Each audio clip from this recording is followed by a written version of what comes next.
Chaque semaine, Emmanuel, vous établissez donc un tableau de bord du redémarrage en compilant une trentaine d'indicateurs qui couvrent l'économie à 360 degrés. La semaine dernière, vous espériez que le seuil des 85% des capacités serait franchi à courte échéance.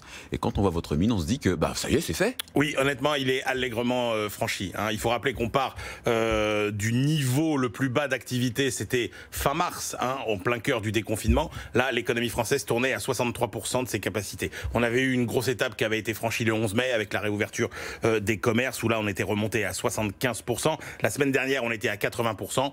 Et là, effectivement, on est vraiment au-dessus des 85%, en partie à cause, évidemment, de la réouverture des cafés et restaurants mardi. Là, on a des chiffres qui sont spectaculaires. Songez qu'on a déjà des chiffres d'ailleurs. C'est la magie des chiffres que nous procurent notamment les fintech. Et là, c'est SumUp qui nous les donne. Le volume des transactions, plus 55% le 2 juin par rapport au mardi précédent. Alors évidemment, vous allez me dire, le mardi précédent, c'était fermé. Mais même si vous regardez la remontée en puissance du secteur, elle est spectaculaire. Le 26 mai... tout était encore fermé, le secteur tournait à peu près à 25% de ses capacités. Oui, avec la vente à emporter notamment. Ouais, voilà. Et après le 2 juin, café, restaurant tournent à 90% de leur capacité à l'échelle de la France, bien évidemment.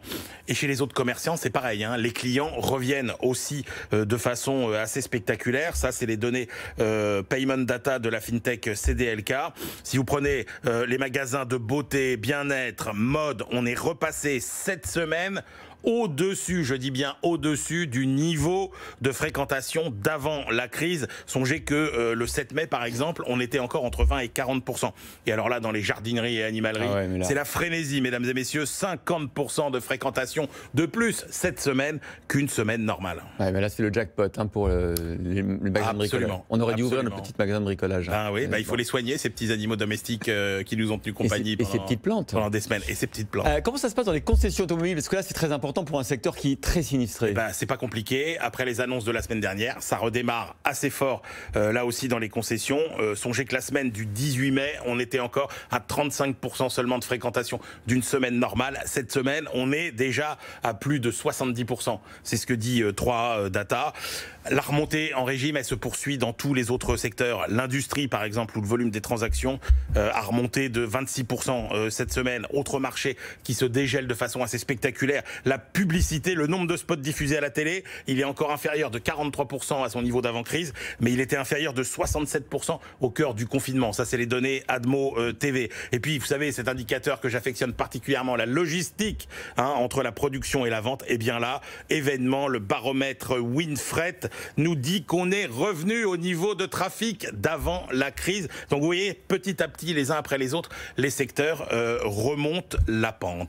Qu'est-ce qui se passe sur le marché du travail du coup, Alors, Emmanuel ? sur le marché du travail, c'est plus contrasté. Ce qu'on voit globalement, et ça c'est les données de Indeed, c'est que cette semaine, concernant les offres des entreprises, on est à 30% en dessous du niveau normal. Concernant les candidatures, on est à 30% au-dessus du niveau normal. C'est encore plus encourageant. Toutefois, dans l'intérim, ça c'est les données que nous donne CAPA, le nombre de candidats, il est 20% au-dessus de la moyenne du début d'année, mais le nombre de propositions de missions, il est revenu à quasiment 90% du rythme normal contre 60% il y a 3 semaines. J'insiste quand même sur un point, c'est les prochaines semaines qui vont être compliquées, c'est-à-dire que c'est les derniers points de la remontée en puissance qui vont être compliqués à aller chercher. Je vous donne l'exemple du secteur de la construction qui est très intéressant. Ça, c'est les chiffres que nous donne le CERC avec la CAPEB et la Fédération française du bâtiment. On a bien 83% des chantiers qui ont réouvert, mais seulement 50% des chantiers